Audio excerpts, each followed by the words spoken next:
Lennart, just to know that we can hear you. Is it snowing today in Herrang?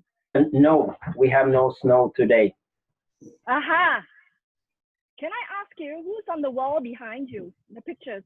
Well, I think you can see 3 pictures if I move a little bit, and all of them are with Frankie Manning, and they are taken about 12, 13, 14 years ago, something like that.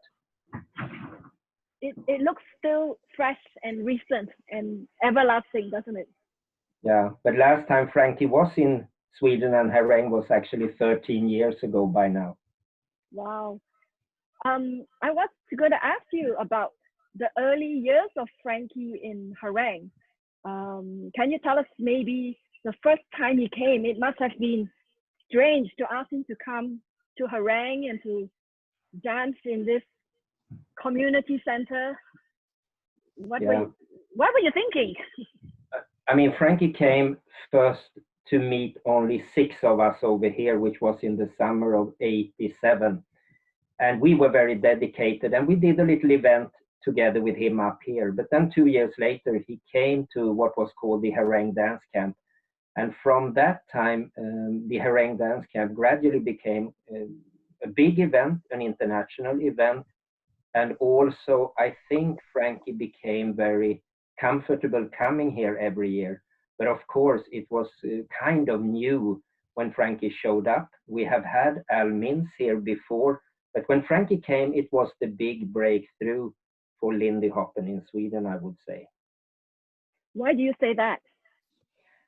Because when Al was here in '84, only a few of us picked up on the information Al had. When Frankie came, people here were ready for the Lindy hop in a way, because we had been trying to spread it a little bit. And when Frankie came, I think his personality, his way of dancing, everything came together. And Frankie was just the man to carry this tradition to a young generation in Sweden at the time. How old was Frankie? When he came to the event, he was 75, which was in '89. And you made him teach all day? I wouldn't say all day, but he was probably teaching maybe 4 hours a day, I would guess. Wow. And how did he feel teaching you guys in your shorts? And Yeah. We looked up on the dance partly as a kind of sport at the time. We didn't have a social context for it. So maybe our approach for Frankie was a little bit unusual, but I think he liked his work very much because, you know, he had retired. There was nothing really for him to do. And then some of us came in asking him to come back into dancing. And I think that opened a new door for him, a new kind of thing for him to do. So I would say he was very, very enthusiastic at the time. Some people are curious about Al Mintz because obviously we know more about Frankie. He was with us more long. Maybe a little bit of Al Mintz. I mean, he only came one time, right, to Sweden? Yeah, he came to Sweden in the fall of '84. And Al and Frankie was kind of the same generation. They both dance in Whitey's Lindy hoppers. They are both in Hälsa Poppin'. And we met Al in the summer of '84 in New York. And we didn't know about Frankie at the time. So for us, it was natural to ask Al to come. And he stayed a month. And for some of us, he left a very, very strong imprint. But it was only a small group of people that actually fully picked up on his ideas at the time. Fantastic. And how many years did Frankie come to Herrang? He came every year all the way up until 2007.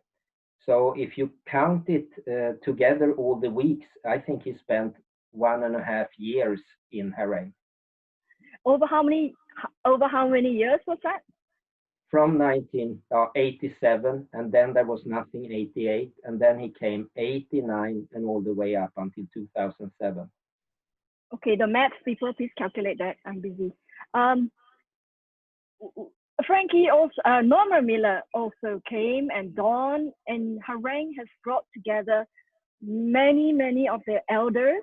You found Yeah. them and you dragged them out of their chair and you brought them to Sweden. Yeah. Why did you do that? What was the motivation? Yeah.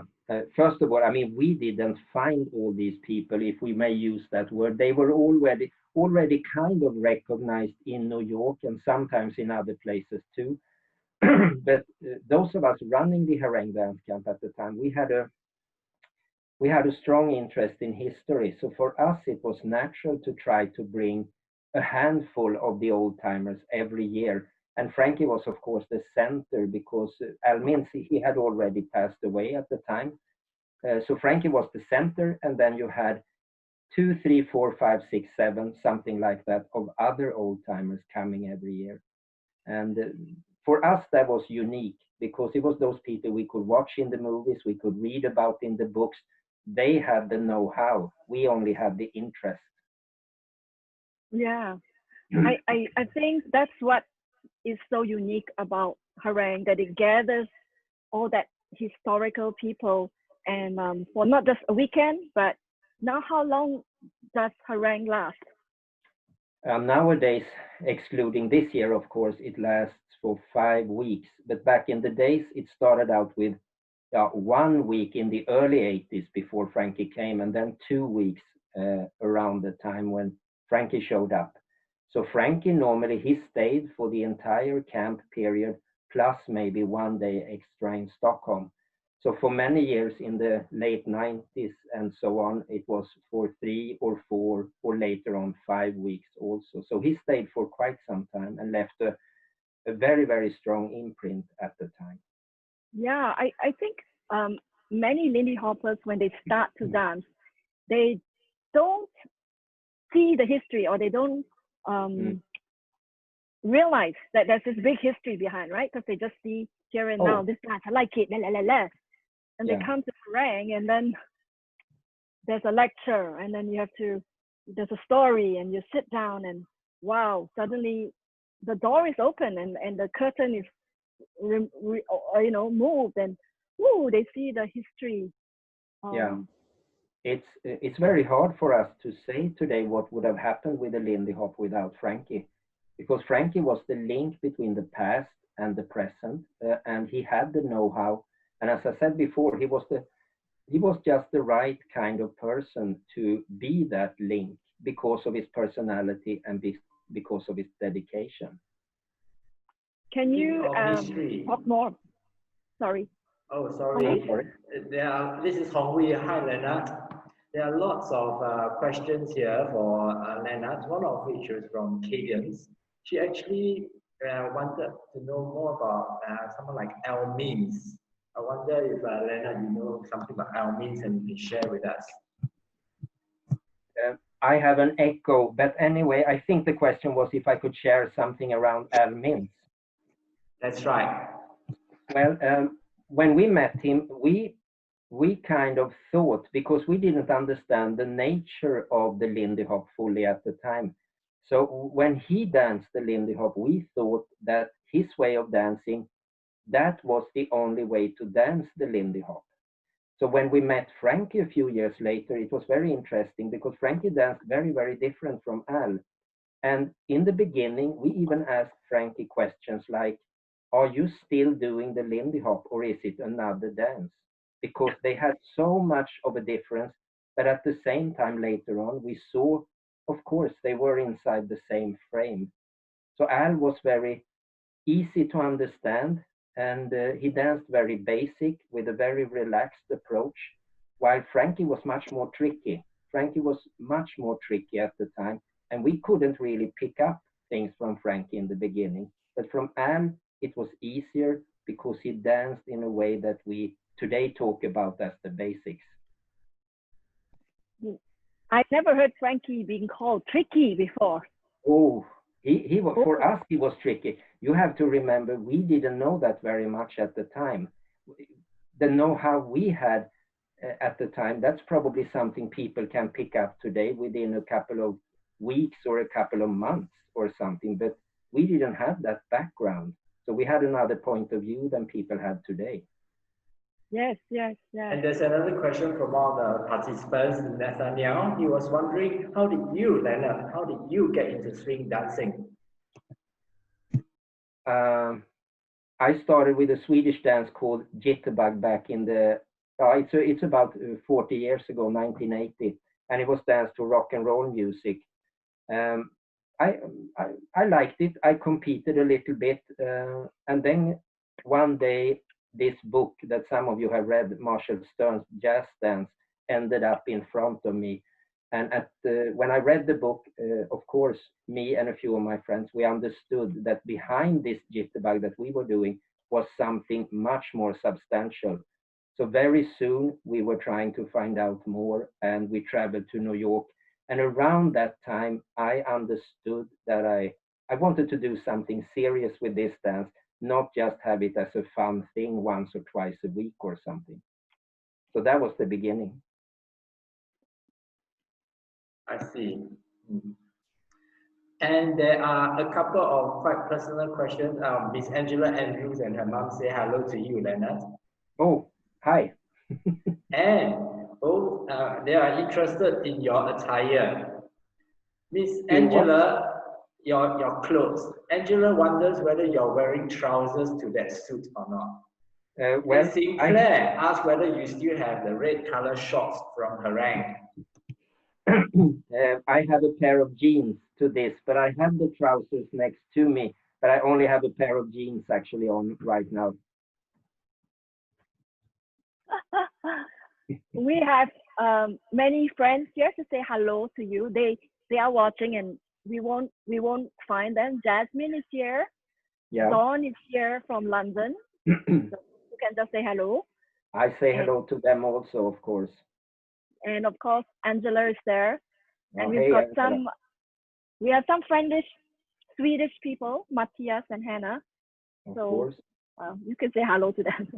Yeah.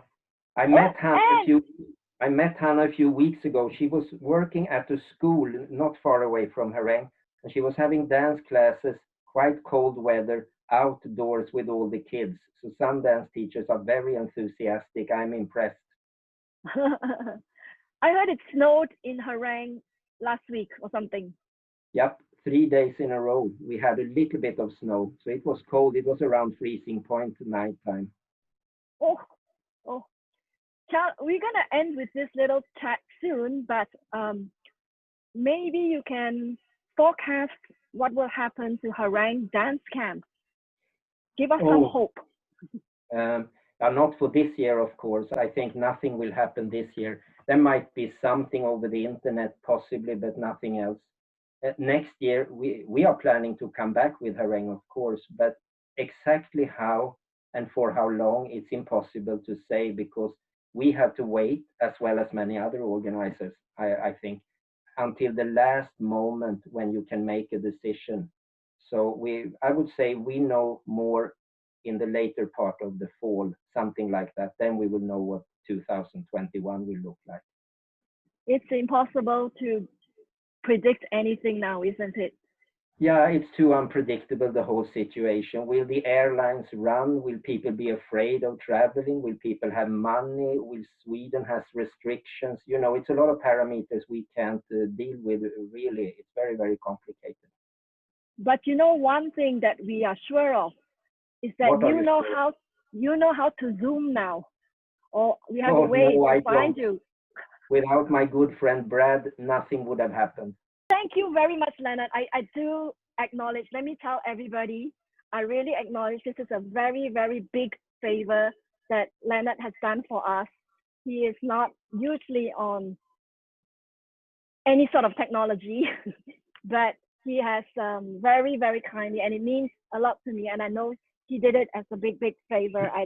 I tease him, and I promise to put a selfie for you.